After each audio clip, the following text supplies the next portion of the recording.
मंदिराच्या एका भिंतीवर खूप सुंदर लिहिलेलं होतं, उपवास करून जर भगवान खुश होत असेल तर मग खूप दिवसापासून उपाशी राहिलेला भिकारी हा तर जगातला सर्वात सुखी मनुष्य राहिला असता. उपवास करायचा असेल तर अन्नाचा नाही, विचारांचा उपवास करा. आपल्या नजरेत बरोबर पाहिजे, समोरच्याच्या नजरेत नाही.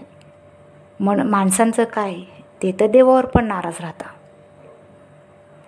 कोकिळाला कंठ दिला, रूप हिसकून घेतलं. मोराला रूप दिलं, इच्छा हिसकून घेतल्या. माणसाला इच्छा दिल्या, संतोष हिसकून घेतला. संताला संतोष दिला, संसार हिसकून घेतला. म्हणून